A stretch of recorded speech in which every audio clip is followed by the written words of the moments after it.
하나님의 은혜와 평강이 가득하기를 소망합니다. 사랑합니다. 축복합니다.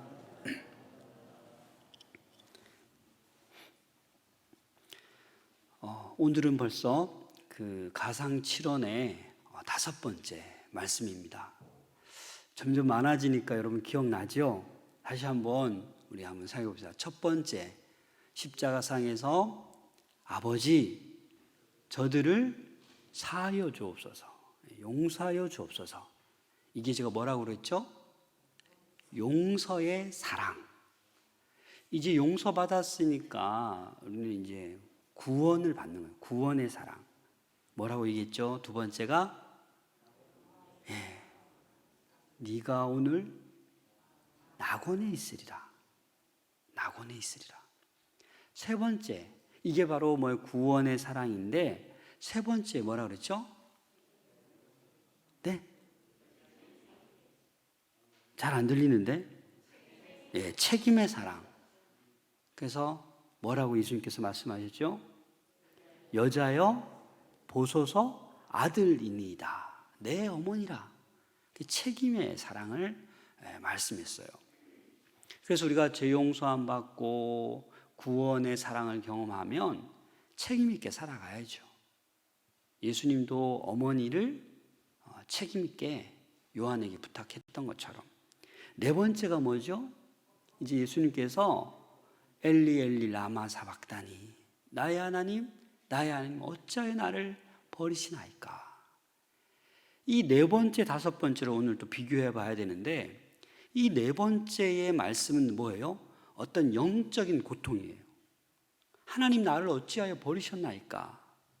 이 버림받은 그 고통에 대한 고백이고, 오늘 다섯 번째가 뭡니까? 목마르다. 이건 뭐예요? 어떤 육체적인 고통을 얘기하는 거예요. 예수님께서 이 9시부터 12시까지 앞부분에 세 마디를 한 다음에 이제 네 번째, 다섯 번째는 이제 6시가 거의 다 때가 찬, 이제 곧 숨지기 직전에 하신 말씀들인데, 다섯 번째가 뭐라고요? 이 육신의 고통. 내가 목마르다. 이 목마르다의 이 사랑은 어떤 사랑이냐면 비움의 사랑입니다. 비움의 사랑. 하나님은 이 독생자 예수 그리스도를 이 땅에 보내실 때 이 예수 그리스도가 하나님이면서도 뭐예요? 인성을 지닌 인간이셨다라는 겁니다. 그래서 여러분 잘 알고 있는 이 빌립보서 말씀을 보면, 우리 빌립보서 2장 5절부터 8절 말씀, 너무나도 중요한 그리스도의 창가의 말씀인데 같이 한번 읽어보겠습니다. 시작.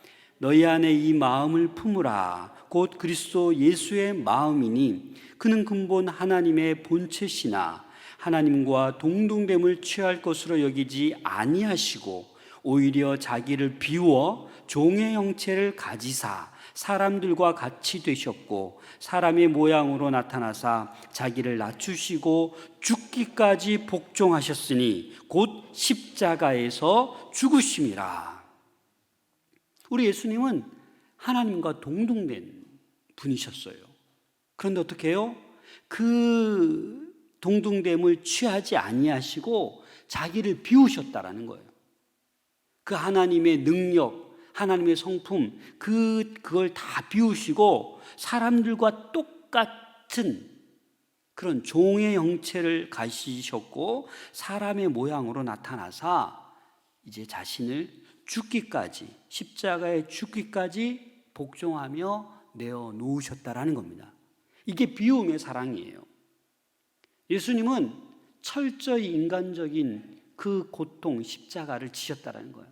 다 비우셨어요. 여러분, 생리학적으로도 이 6시간 정도 이 피와 물을 다 쏟아내면 어떻게 되냐면 두통이 엄청 심하대요. 이 피가 다 빠져나가기 때문에. 그리고 어떤 증상이 있냐면 극도의 갈증을 유발한다고 합니다. 그래서 지금 예수님이 뭐예요? 피와 물을 다 쏟아내셔서 우리가 상상할 수 없는 그 갈증을 지금 느끼고 있는 거예요. 그래서 지금 말씀하시는 게 뭐예요? 내가 목마르다 라고 지금 말씀하고 있는 것입니다. 예수님은 어떤 강요에 의해서 십자가를 지지 않으셨습니다.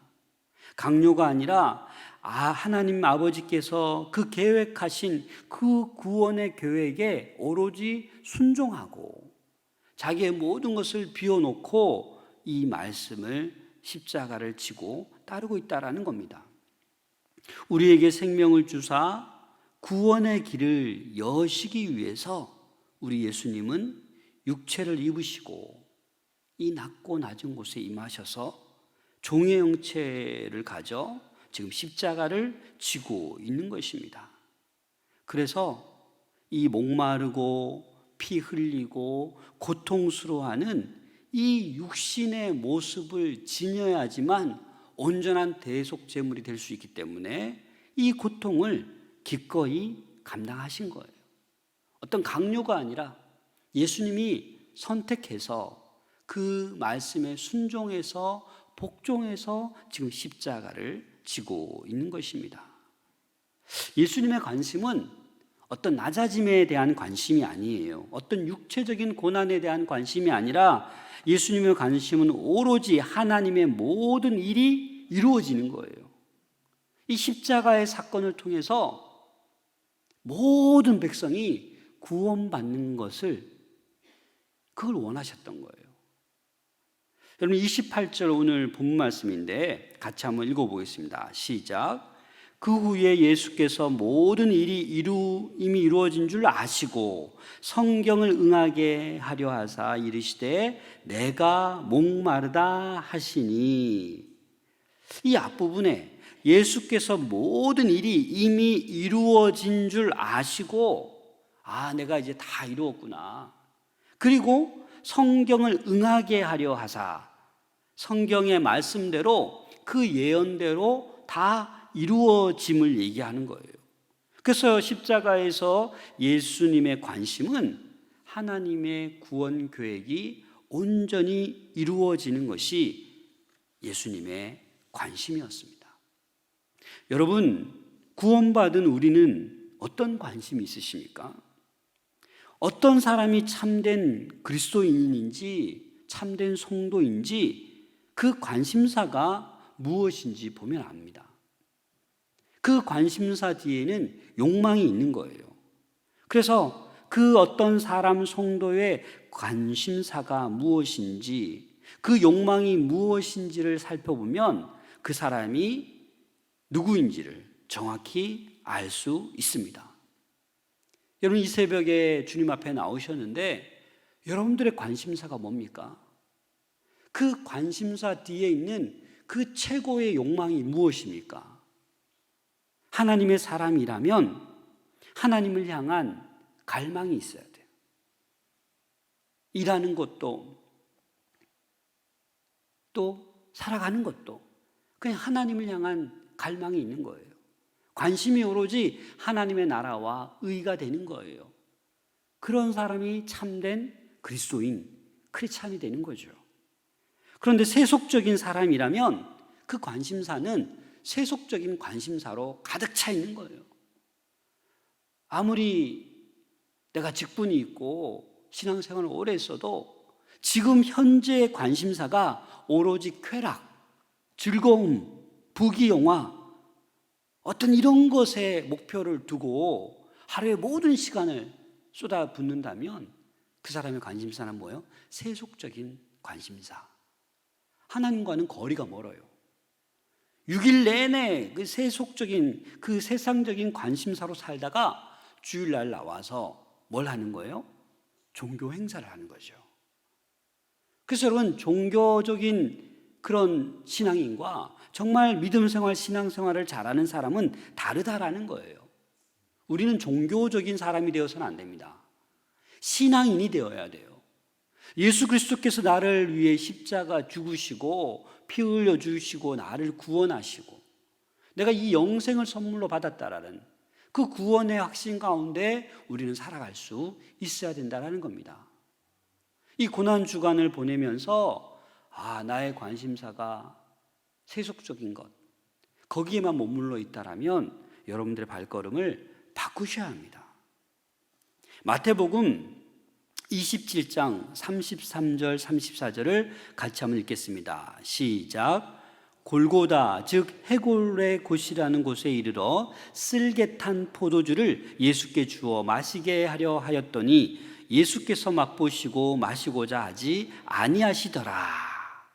우리 마가복음 15장 22절 23절 같이 읽겠습니다. 시작. 예수를 끌고 골고다라 하는 곳 번역하면 해골의 곳에 이르러 모략을 탄 포도주를 주었으나 예수께서 받지 아니하시니라. 여러분, 지금 십자가상에서 목마른데 지금 쓸개 탄 포도주, 모략을 탄 포도주를 주었으나 예수님께서 어떻게 하셨어요? 받지 아니하셨어요. 근데 이렇게 포도주에다가 이 모략을 타고 쓸개를 탄 포도주는 어떤 효과가 있냐면 강한 마취 효과가 있다고 합니다.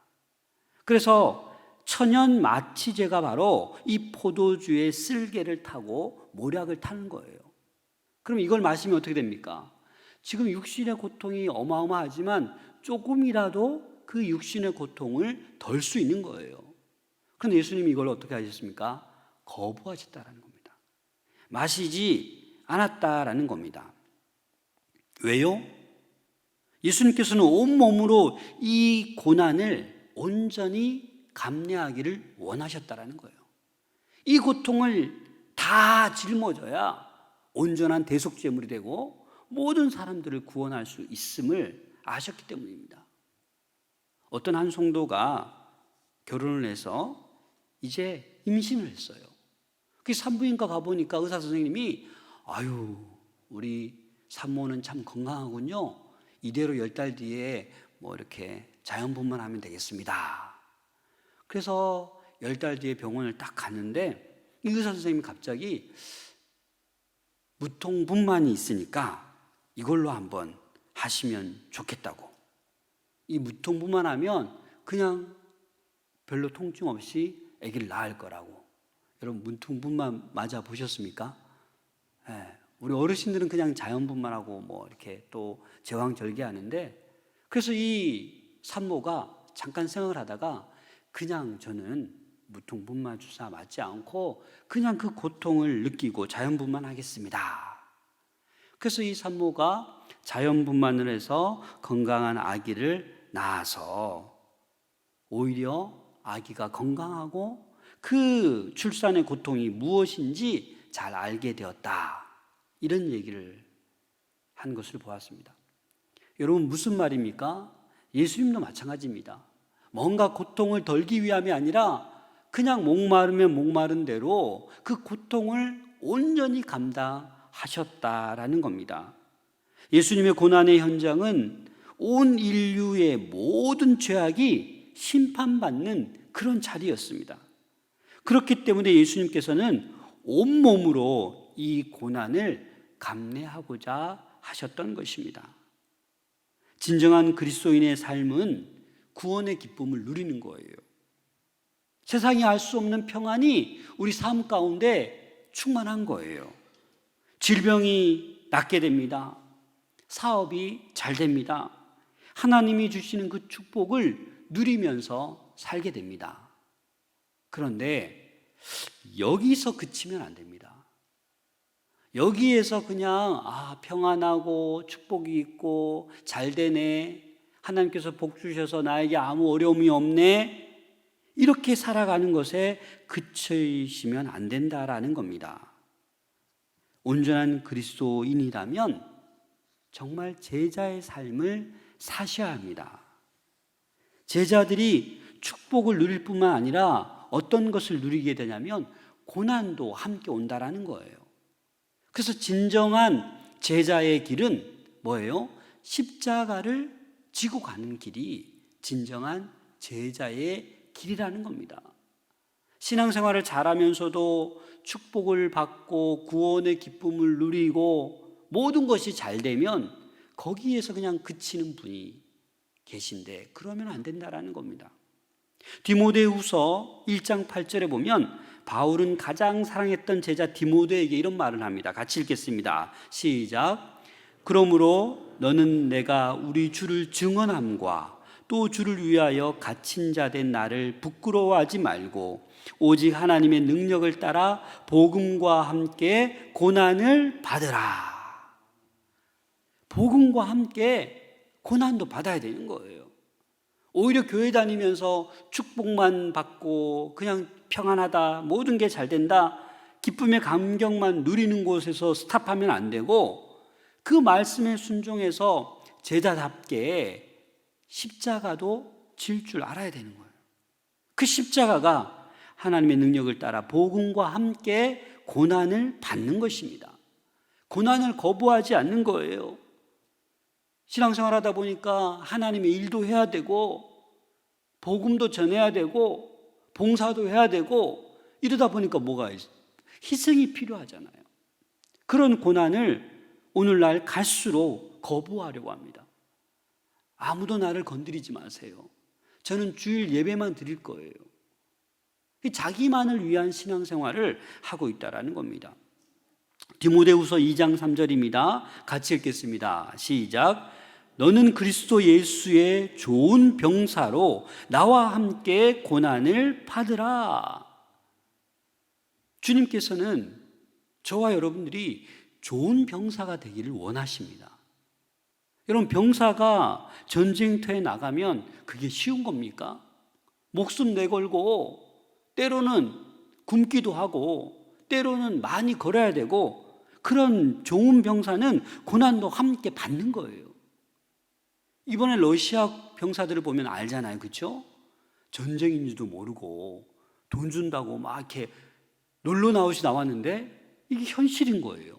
그래서 어떻게 합니까? 장갑차 버려두고 도망가고 막 그냥 전쟁할 의사가 처음에 그렇게 돼버렸잖아요. 그냥 며칠 만에 함락할 줄 알았는데 이 병사들이 준비가 안 되어 있는 거예요. 그러니까 탈출하는 사례가 많았죠. 오합지졸이 되어버렸잖아요. 그래서 우리 그리스도의 좋은 병사가 우리 성도들이 되어야 된다라는 겁니다. 그 좋은 병사는 뭐가 되는 거예요? 주님과 함께 고난을 받는 거예요. 고난을 외면하는 것이 아닙니다. 그래서 십자가를 지고 그 제자의 길을 살아간다라는 것은 고난이 오는 거예요. 그 고난을 기꺼이 감당하는 그 성숙한 믿음, 그 믿음이 온전한 그 십자가를 지고 가는 제자의 삶인 것입니다. 주님께서 우리에게 복을 주시고 축복하신 것은 내 한 몸 잘 관리하고 내 한 몸 잘 살다가 오면 된다, 이렇게 하기 위해서 우리를 구원해 주신 것입니까? 아닙니다. 생각해 보세요. 정말 그러시려고 예수님을 십자가 지게 하셨겠습니까? 너희들도 나처럼 살아야 된다. 너희들도 나처럼 다른 일을 위해서 섬기고 봉사하고 사랑해야 된다. 너 혼자 살지 말고 이웃과 더불어 살라라고 우리에게 이 복음을 주시고 생명을 주신 것입니다. 그래서 우리가 시간이 있고 생명이 있고 호흡이 있는 동안에 어떻게 살아가야 돼요? 이웃과 더불어 살아가는 거예요. 그래야 이 땅이 조금이나마 변화되고 하나님의 뜻이 이루어지는 겁니다. 구원받은 백성이 자기 자신만을 위해 살아가고 이기적으로 살아가고 전혀 손해보려고 하지 않고 그렇게 살아가다 보니까 우리가 외치는 복음은 그냥 껍데기 복음 되는 거예요. 우리가 하나님의 백성으로 예수님의 제자로 살아갈 때 여러 모양의 고난과 핍박이 있습니다. 우리 성도들 가운데 벌써 그것을 경험하고 있는 분들도 계시지 않습니까? 이 땅의 어떤 것으로도 이 영혼의 목마름은 해결할 수 없습니다. 돈으로도 권세로도 지식으로도 채울 수 없습니다. 이 영혼의 목마름은 주님만이 해결하실 수 있습니다. 우리 요한복음 4장 14절입니다. 같이 읽겠습니다. 시작. 내가 주는 물을 마시는 자는 영원히 목마르지 아니하리니 내가 주는 물은 그 속에서 영생하도록 솟아나는 샘물이 되리라. 아멘. 주님께서 주시는 그 영원히 목마르지 아니하게 하는 이 물을 마실 수 있기를 소망합니다. 그래서 우리는 고난을 회피해서는 안 돼요. 그래서 말은 쉽지만 좀 이런 말들도 하잖아요. 뭔가 고난이 다가왔을 때 하나님 나에게 또 어떤 복을 주시려고 이런 고난을 주시지? 라고 웃으면서 그 고난을 기꺼이 멋지게 이겨내는 성도들 있지 않습니까? 우리 마산동부교회 모든 성도들은 정말 좋은 병사가 될 수 있기를 소망합니다. 예수님을 따라가는 진정한 제자들이 되기를 소망합니다. 그래서 이 어떠한 핍박과 고난과 환난 가운데서도 능히 이겨낼 수 있는 우리 모두가 될 수 있기를 소망합니다. 여러분들이 잘 알고 있는 송명희 시인의 쓴잔이라는 시를 읽어드리겠습니다. 주님의 쓴 잔을 맛보지 않으면 주님의 쓴 잔을 모르리. 주님의 괴로움을 당하지 않으면 주님의 고통을 모르리. 주님의 십자가 져보지 않으면 주님의 죽으심 모르리. 주님의 쓴 잔은 내 것이며 주님의 괴로움 내 것이며 주님의 십자가 내 보물이라. 또한 그의 부활 내 영광이라. 아멘. 여러분, 쓴 잔을 맛보아야 합니다. 그 괴로움을 예수님이 십자가에 당하신 그 괴로움 그대로는 아니지만 우리가 믿음 생활하면서 찾아오는 그 괴로움과 핍박 우리도 감당해야 됩니다. 주님의 백성임에도 불구하고 전혀 십자가를 지지 않으려 하면 안 됩니다. 신앙생활을 하면서 다가오는 그 크고 작은 십자가를 기꺼이 져보는 우리 모두가 될 수 있기를 소망합니다. 그 십자가가 우리의 보물입니다. 십자가가 우리의 능력입니다. 그 능력의 십자가가 우리 안에서 그대로 능력을 발휘할 수 있기를 소망합니다. 오늘 다섯 번째, 내가 목마르다. 그 인간적인 그 고통을 그대로 지금 고백하고 있습니다. 사랑하는 여러분, 오늘 이 말씀 기억하며 하나님, 제가 이제 좋은 주님의 제자가 되겠습니다. 주님의 좋은 병사가 되겠습니다. 그냥 나 한 몸 잘 살기 위해 신앙생활하는 것이 아니라 예수님처럼 저도 이웃을 위해, 믿지 않는 자들을 위해, 같은 사랑하는 성도들과도 함께 이 말씀대로 어떠한 고난이 올지라도 잘 감당하며 살아가겠습니다. 이렇게 고백할 수 있는 우리 모두가 될 수 있기를 소망합니다.